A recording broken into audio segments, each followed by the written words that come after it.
kenangan saya terbalik dalam membela Allah dan Rasul itu masalah faraid. Dulu mungkin banyak yang ingat lah ketika tahun berapa lupa saya. Tapi ada seorang menteri dan pakar Islam menggulirkan isu hak waris itu sama. Lelaki dan perempuan sama. Alasannya karena perempuan sekarang kerja. Jadi gara-gara kesamaan gender kemudian mereka ingin bagi waris itu apa? Sama lidzakari bisul hadil. Unsain itu ditentang.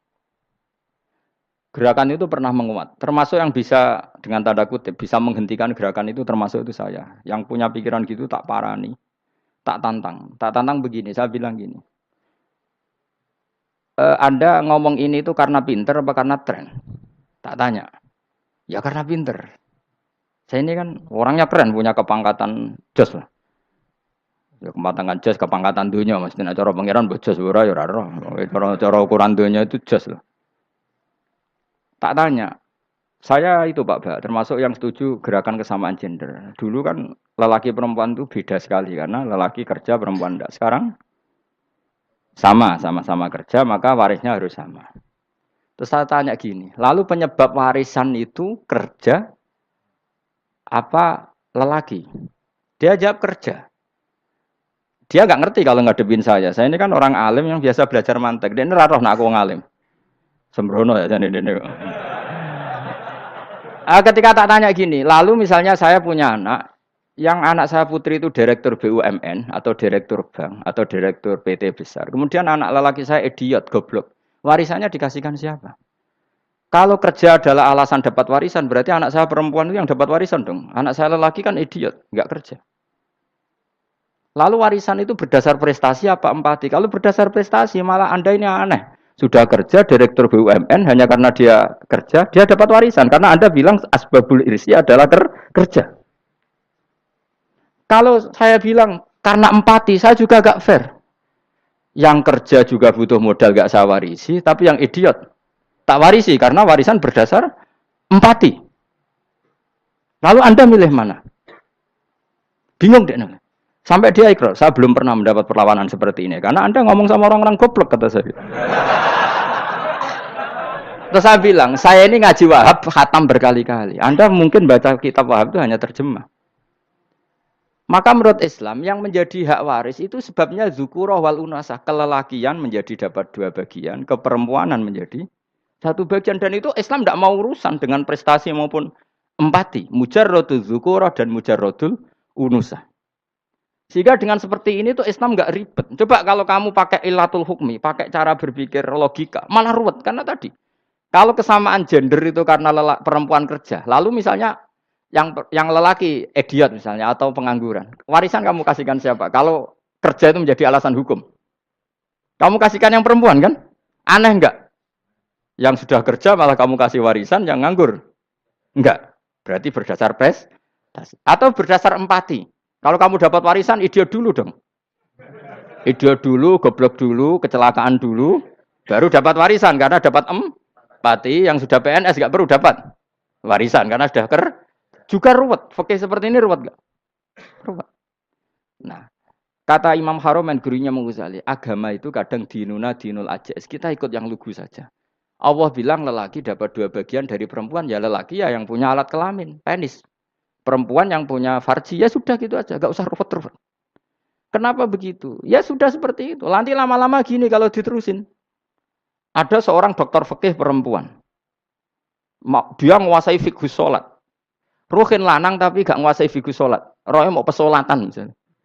Lalu yang jadi imam siapa kalau berdasar prestasi? Perempuan dong, karena dia doktoral fikih sholat. Dia menguasai aneh-anehnya sholat. Goro ibu masa ili sholat dia menguasai. Sementara Rukin takut isolat itu apa Rukin? Pokoknya ini gugus ngadeg terus lugu. Terus ngadeg malih. Apa? Ada mulan. Nak salam ngalerian. Dia tahunya hanya itu dok. Lalu kalau nuruti imam sholat adalah yang terpandai dalam fikih sholat, tentu yang imami perempuan. Tapi agama ini tidak seperti itu. Pokoknya wong lanang imami. Wong beda. Jadi makanya kata Imam Haromen dinuna dinul ajais. Sampai Said Muhammad itu sering ngutip beliau gini kan, Allahumma imanan ka imanil ajais, ya Allah. Semoga iman saya menerima konsep engkau itu ka imanil ajais. Imannya wong wedok-wedok sing lugu. Ajus itu perempuan lugu yang sudah sepuh. Jadi misalnya ngukur anak seneng ya anak kono gedang goreng, ngekei duwe, ya lugu saja. Itu bagus. Daripada kamu pakai argumentasi, karena argumentasi ini sebetulnya kelihatan cerdas, tapi ada kebodohan masif. Karena tadi, kalau hak waris kita otak-atik dengan prestasi, maka yang pro empati akan protes. Paham ya? Masa yang sudah kerja dikasih banyak, yang idiot enggak? Tapi kalau berdasar empati juga aneh. Masa dapat warisan harus goblok dulu, harus kecelakaan dulu. Maka Rasulullah pernah ngendikan ketika ditanya, lalu warisan untuk siapa ya Rasulullah? Nabi jawabnya lucu. Fali aula rojulin dakarin. Jadi Nabi sempat ngendikan kata rojul. Kemudian direvisi dakarin. Fali aula rojulin dakarin. Semua ulama ngendikan dakarin di sini adalah badal. Nabi ngendikan rojulin. Kemudian Nabi ingat kalau rojul itu identik dengan lelaki dewasa. Apa? Kemudian Nabi mengulang lagi dakarin. Tidak harus dewasa, yang penting lelaki. Jadi meskipun baru lahir, kalau dalam keadaan baru lahir namanya apa? Kan dakarin kan? Belum bisa dikatakan rojul. Paham ya? Nabi ngulang 2 kali. Fali aula rojulin dakarin. Ini penting saya utarakan supaya clear. Jadi agama itu gak usah diotak-atik. Ya itu tadi, misalnya imam sholat itu lelaki. Ya sudah lelaki. Lelaki itu apa? Yang punya alat kelamin lelaki. Jangan dibalik ini. Yang dikatakan lelaki itu orang kuat. Jika meskipun perempuan kalau kuat, misalnya perempuan anggota poluan, lelakinya cemen, idiot, maka imamnya perempuan gitu. Karena makna lelaki adalah kuat. Ini keruwetan. Jadi agama itu tidak seperti itu. Nah sekarang kembali ke pilihan. Yang dikatakan pilihan itu orang hebat. Apa yang dipilih? Apa berdasar definisi? Apa berdasar kehendak yang milih? Loh kok mulai do pinter? Tumben do pinter. Alam raya ini milik Allah. Dan semua di alam raya ini milik Allah. Maka dipilih tidak dipilih itu terserah yang punya apa terserah kita. Apa terserah kriteria, apa terserah definisi. Dalam konteks kita sebagai objek diambil, tentu terserah yang punya. Kemudian Allah bilang, orang-orang itu saya pilih. Nah kalau milihnya Allah berdasar kepunyaan, tentu Allah boleh dong memilih orang yang sebetulnya berstatus dolim. Ya tapi ya tetap dia dolim, tapi ya tetap dipilih. Kenapa ya? Karena Allah yang punya. Saya misalnya orang kaya, boleh nggak punya HP buruk? Boleh kan? Terserah saya. Saya orang kaya, beli HP mahal, medium, dan paling buruk. Boleh enggak? Boleh saya yang punya. Nggak boleh, Gus, dengan orang kaya harus beli HP yang mahal. Yang bilang harus siapa? Nah kegoblokan kita ini seperti ini. Nak wong sugih HP ini kudu larang. Nak wong alim kudu bojone ayu. Sing kudu darani kudu ayu ku sapa? Nak maji jalan yang dumbu swarga lho kudu iku sing swargane mbam tapi kudu.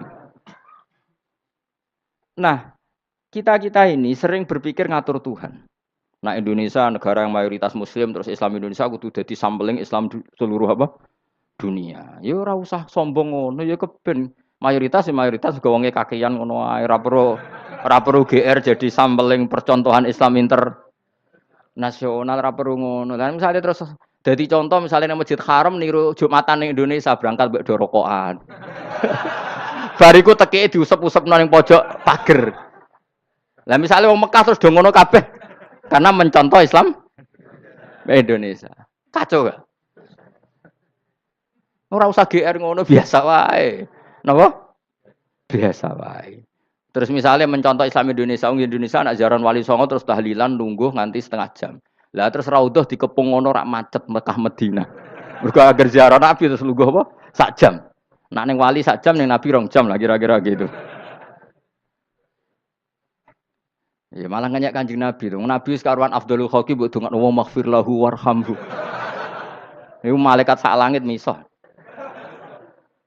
Ya Nabi kok mbok dongakno di sepuro. Kue tapi ya butuh sepuro. Enggak boleh doakan Nabi gitu enggak boleh. Wa sholli ala sayyidina Muhammad wa ala alihi. Enggak boleh pakai ighfir lahu. Masalah kita tahlilan apa alam donga iku terus kamu gunakan. Ya misalnya terjadi percontohan Islam dunia terus Nabi kapundhut ditalkin, nek ditakoki waman rebuka piye. Terus Nabi warai waman nabiyuka.